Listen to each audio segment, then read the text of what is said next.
როგორც დაგვირდით, ძალიან საინტერესო ტემპში და ტალღაზე მიდის გადაცემა და ამავე ტემპში და ტალღაზე გაგრძელდება, ვინაიდან რადგანაც დაიწყება ლიდერ ქალთა საზოგადოების ეგიდით მომზადებული რუბრიკა, რომელიც წარმატების ისტორიებზე მოგვითხრობს და რომელსაც ტრადიციულად საზოგადოების დამფუძნებელი და ჩვენი გადაცემის პარტნიორები, ასევე წამყვანი ნათია შათირიშვილი უძღვება. ნათია, მოგესალმებით, ძალიან დიდი მადლობა თქვენი დროისთვის და ტრადიციისამებრ, მოკლედ დღევანდელ გადაცემაში ვისაუბრებთ წარმატების ისტორიაზე, რომელიც ლიდერ ქალთა საზოგადოებაში ძალიან კარგად არის დაწერილი და განვითარებული. აქედან გამომდინარე, მოკლედ ერთად წარვადგინოთ ჩვენი სტუმარი. დიახ, მოგესალმებით. დღეს ჩვენ ყავს ლიდერ ქალთა საზოგადოების გამორჩეული ქალბატონი მაია ასაკაშვილი, რომელიც ჩვენ გვაქვს ესე ვთქვათ, დაყოფილი მაქვს ხოლმე ლიდერი წარმატებული ქალბატონები და უძლიერესი ქალბატონები. და ქალბატონი მაია ალბათ უმეტესწილად ვიდრე ლიდერი წარმატებული თავისთავად, მაგრამ მე ვფიქრობ, რომ მისი ადგილი არის ძლიერ ქალბატონთა რიგებში. რადგანაც მისი საქმიანობა არამხოლოდ ლიდერობასთან და წარმატებასთან არის ბმული და კავშირში, არამედ უმეტესწილად მე ვფიქრობ, რომ ის მიეკუთვნება იმ ძლიერ ქალბატონების რიგს, რომლებიც თითოეული შეიძლება იყოს საქართველოში და ალბათ საქართველოს ფარგლებს მიღმაც. ის ასრულებს უმნიშვნელოვანეს და უძლიერეს საქმიანობას, ემსახურება ძალიან საჭირო საქმიანობას და ალბათ ქალბატონი მაია ამ თემებთან დაკავშირებით ცოტა თან ვცდილობ რომ არ დავამძიმო ეთერი, მაგრამ ალბათ ვერ აუვალთ გვერდ სამცენას, მაგრამ მინდა რომ ქალბატონი მაიამ თვითონ თავად ისაუბროს ამ თემებთან დაკავშირებით, რამდენად რთული გზა აქვს მას გავლილი, რამდენად სირთულეებთან უწევს კავშირი და გისმენთ ქალბატონო მაია. მოგესალმებით, მივესალმებით თქვენს ტელემაყურებელს. ძალიან დიდი მადლობა გადაცემაში მოწვევისთვის და დროის დათმობისთვის. ქალბატონ ნათიას ძალიან დიდ მადლობას გადავუხდი ასეთი თბილი წარდგენისთვის. უღრმესი მადლობა. ჩემ შესახებ მოგახსენებთ, მე ვარ შეზღუდული შესაძლებლობის მქონე პირთა მშობელთა ორგანიზაციის დამფუძნებელი და ხელმძღვანელი. ეს გახლავთ ასოციაცია IK21, რომელიც დაფუძნებულია 1997 წელს. და დღიდან დაარსებისა ჩვენმა ორგანიზაციამ არაერთი მნიშვნელოვანი პროექტი განახორციელა როგორც სახელმწიფო სტრუქტურებთან, ისე საერთაშორისო ორგანიზაციებთან პარტნიორობით შეზღუდული შესაძლებლობის მქონე პირთა განათლების, უფლებების დაცვისა და საზოგადოებაში ინტეგრაციის მიმართულებით. წლების წინ, როდესაც ქვეყანაში სიტყვა ინკლუსიის გაგება არ არსებობდა და ამ მიმართულებით სრული სიგნალი იყო, ბუნდოვანი იყო ყველაფერი. აი მაშინ დავიწყეთ ბრძოლა, როდესაც თითქოს ჩამოსათვლელი იყო მშობელთა ორგანიზაციები, არავინ არ ყავდა გზის გამკვალავი და თითო როლა მშობელთა ორგანიზაცია ვიყავით და ჩვენ არ გვინდოდა, მაშინ ის პერიოდი იყო 35 წლის წინ ჩვენს ქვეყანაში, როდესაც არ არსებობდა კანონმდებლობა სათანადო დარეგულირებული, როდესაც ყველაფერი ინსტიტუციები იყო ცალკე და შეზღუდული შესაძლებლობის მქონე პირებს უნდა ესწავლათ აუცილებლად ცალკე და იზოლირებული ყოფილიყვნენ საზოგადოებისგან და ჩვენს მშობლები, ჩვენ შვილებთან ერთად გამივსდიდი ძალიან დიდ სტიგმას და საზოგადოებისგან არასწორ დამოკიდებულებას, რომ არავის არ სურდა, რომ მათ შვილების გვერდით ყოფილიყვნენ შეზღუდული შესაძლებლობის მქონე პირები და ჩვენ არ გვინდოდა, რომ ცალკე ყოფილიყვნენ ჩვენი შვილები და აი მაშინ გავერთიანდეთ ეს რამდენიმე მშობელთა ორგანიზაცია, მე ჩემი მშობლები შემოვიკრიბე და დავიწყეთ ბრძოლა, რომ შეგვეცვალა სისტემა და ერთობლივი ბრძოლის შედეგად ზოგადი განათლების შესახებ კანონში შევიტანეთ ცვლილება, გავაუქმეთ ის სამედიცინო პედაგოგიური კომისია, რომელიც ჩვენ შვილებს ცალკე ინსტიტუციებში ათავსებდა. ანუ ძალიან ჩემი პირადი მოტივატორი და ძალის მომცემი ჩემი ერთადერთი შვილი იყო ირაკლი ქემოკლიძე.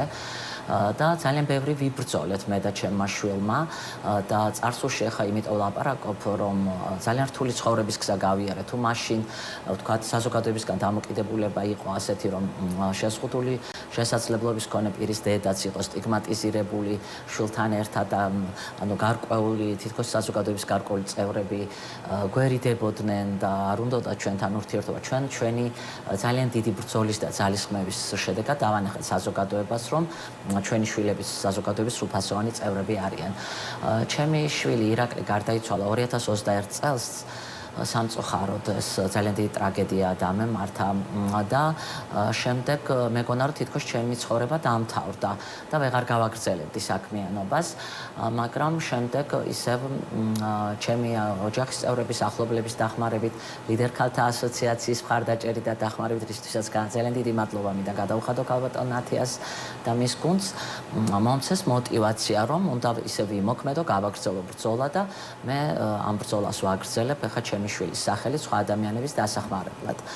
და მანამდე ამ მნიშვნელოვან ცვლილებებთან ერთად, რასაც ჩემ შვილთან ერთად ვახორციელებდი, მე და ჩემმა შვილმა 2014 წელს ირაკლი ქემოკლიძის სარჩელი შევიდა საკონსტიტუციო სასამართლოში და დედის მხარდაჭერით ირაკლი იყო პირველი შეზღუდული შესაძლებლობის მქონე პირი, რომელმაც ქვეყანაში შეცვალა სისტემა. ჩვენ გავაუქმეთ ქმედუნარიანობის შემზღუდველი სისტემა, რომელიც შეზღუდული შესაძლებლობის მქონე პირებს ართმევდა სამოქალაქო უფლებებს და საკონსტიტუციო სასამართლომ დაავალდებულა პარლამენტი, რომ 36 კანონში შეეტანა ცვლილება. მთლიანად შევცვალეთ არამხოლოდ ტერმინოლოგია და დღეს შეზღუდული შესაძლებლობის მქონე პირები უკვე სარგებლობენ ყველა იმ სამოქალაქო უფლებით, როგორც თითოეული ჩვენგანი და ეს დღეს რომ სოციალურ მოდელზე გადავდივართ და ასეთი უფლებრივი მდგომარეობა შედარებით გაუმჯობესებულია შეზღუდული შესაძლებლობის მქონე პირთა უფლებრივი მდგომარეობის თვალსაზრისით, ამის საფუძველი იყო ირაკლი ქემოკლიძის სარჩელი და მისი გარდაცვალების შემდეგ სამოქალაქო აქტივიზმისთვის და გამორჩეული უფლებრივი ამ მდგომარეობის გაუმჯობესების გამო ირაკლი დაჯილდოვდა ღირსების მედლით გარდაცვალების შემდეგ საქართველოს პრეზიდენტის მიერ, რომელიც შემდეგ მე გადმომეცა მის დედას. და ყველაფერს დაერქვა უკვე ირაკლის სახელი, როგორც ასოციაციას, ასევე ჩვენ გვაქვს დღის ცენტრი, სახელმწიფო პროგრამას ვახორციელებთ, სადაც მუშაობთ ინტელექტუალური განვითარების, ფსიქოსოციალური საჭიროების და ფსიქიკური სირთულეების და მრავლობითი დარღვევების მქონე ახალგაზრდებთან და ეს ცენტრი აქვე შეგაწყვეტინებთ, როგორი კატეგორიის შეზღუდულ შესაძლებლობების მქონე პირებმა შეიძლება ისარგებლონ თქვენი მომსახურებით? მოგახსენებთ, ჩვენი მომსახურებით შეიძლება ისარგებლონ ინტელექტუალური განვითარების შეფერხების, ფსიქოსოციალური საჭიროების მქონე, ანუ მხარდამჭერის მიმღებმა პირებმა და მრავლობითი დარღვევებისა და ფსიქიკური სირთულეების მქონე პირებმა. ჩვენ გვაქვს დღის ცენტრი, ეს სახელმწიფო პროგრამა, ცენტრი არის ირაკლი ქემოკლიძის სახელობის.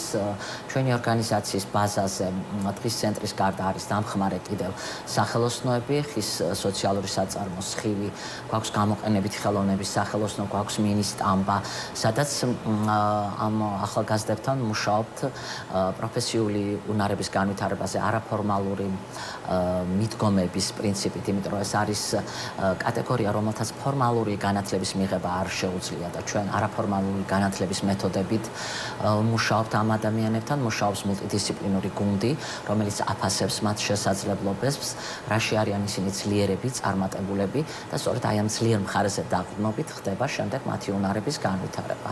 და მუშაობთ ეკოლოგიურად სუფთა ხის სათამაშოებისა და სუვენირების დამზადებაზე. გვინდა ახლა განვავითაროთ პოლიგრაფიული მიმართულება, რომ ეს მიმართულებაც ვასწავლოთ და გამოყენებითი ხელოვნების სახელოსნოში კიდევ გვქნია სხვადასხვა ტიპის და სხვადასხვა ტექნოლოგიით ულამაზეს აქსესუარებს. დაყოს ბენეფიციარებმა თქვენთან დღის ცენტრში? ჩვენთან 11 საათიდან 5 საათამდე. წელი, ესე იგი 18 პლუსი 45-50 წლამდე და შემდეგ უკვე ხანდაზმულთა ცენტრია, ასეა სახელმწიფო სტანდარტით განსაზღვრული. გვაქვს ასევე ინტეგრაციული გასვლითი ღონისძიებები მუზეუმებში, ექსკურსიებზე, გამოფენებზე და ასე შემდეგ. და ვისურვებდი, რომ ბიზნეს კომპანიებთან ძალიან გვინდა თანამშრომლობა და თუ თქვენი გადაცემა ამაში დაგვეხმარება, რომ აიღონ სოციალური პასუხისმგებლობა და ითანამშრომლონ ჩვენი ტიპის სოციალურ საწარმოებთან და ამითი ჩვენ ერთად დავამსხვრევთ სტიგმას, რაც არის საზოგადოებაში, რომ თითქოს შეზღუდული შესაძლებლობის მქონე პირებს არ შეუძლიათ რაიმე ღირებული შექმნა. თქვენ ნახავთ, როგორი პასუხისმგებლობით ეკიდებიან ისინი საქმიანობას და როდესაც რაიმე შეკვეთა გვაქვს, როგორი დიდი მონდომებით ასრულებენ ამას და ამითი ისინი ხელს შეუწყობენ ამავე დროს ამ ადამიანთა დასაქმებას. ვფიქრობ, რომ რაღაც წლების წინ უფრო იყო ეს სტიგმა და რაღაც ესეთი არა, ეხლა ბევრი რამ შეიცვალა, რა თქმა უნდა, მაგრამ აი ვისურვებდი, რომ როდესაც აქვთ თუნდაც სახელმწიფო სტრუქტურებს ან ბიზნეს კომპანიებს რაიმე ღონისძიება, ეს იქნება საახალწლო, სარვამარტო ქალბატონებისთვის, რომ დაუკვეთონ ჩვენი პროფილის შეზღუდული შესაძლებლობის მქონე ორგანიზაციებს და ამით აიღებენ სოციალურ პასუხისმგებლობასაც და თან ხელს შეუწყობენ ჩვენი საწარმოების გაძლიერებას და შეზღუდული შესაძლებლობის მქონე ახალგაზრდების დასაქმებას. ეს მე მგონი ორმხრივ სასარგებლო პროცესია.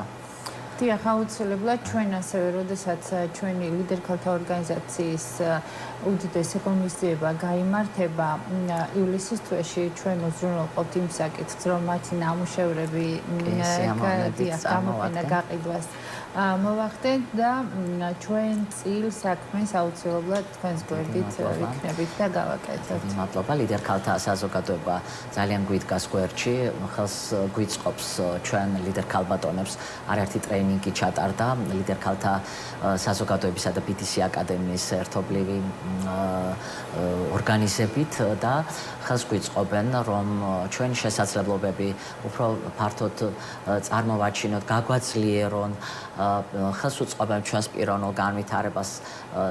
ვესწრებოდი არაერთ ტრეინინგს თქვენი საზოგადოების ორგანიზებით და ძალიან ღირებული ინფორმაცია მივიღეთ. ახლა კიდევ ხვალ უნდა დავესწრო ძალიან საინტერესო ტრეინინგს, ბიზნეს მოდელი, ანუ როგორ განვავითაროთ ჩვენი სოციალური საწარმოები, რომ აღარ ვიყოთ მხოლოდ თერაპიული სახელოსნოები და როგორ შევქმნათ წარმატებული ბიზნეს მოდელი და როგორ გავხადოთ ჩვენი უფრო მდგრადი, ჩვენი საწარმოები და ხელი შეუწყოთ ჩვენი ორგანიზაციების, ჩვენი სახელოსნოების გაძლიერებას და შეზღუდული შესაძლებლობის მქონე ახალგაზრდების დასაქმებას. სანდრო, ვფიქრობ, განსხვავებული ისტორიაა, ძალიან მნიშვნელოვანი, ამავდროულად ცოტა მტკივნეული და ვფიქრობ, ამავდროულად ყურადღება მისაქცევი ჩვენი თითოეულის ვალდებულება. მე ვფიქრობ, რომ მათ აი ამ დღის ცენტრებს გვერდით დაუდგეთ და ჩვენი შესაძლებლობების ფარგლებში ჩვენი საკეთებელი, ჩვენი წილი ყველამ გავაკეთოთ, რომ მათ აუცილებლად უნდა იარსებონ და აუცილებლად წარმატებებს უნდა მიაღწიონ, რადგანაც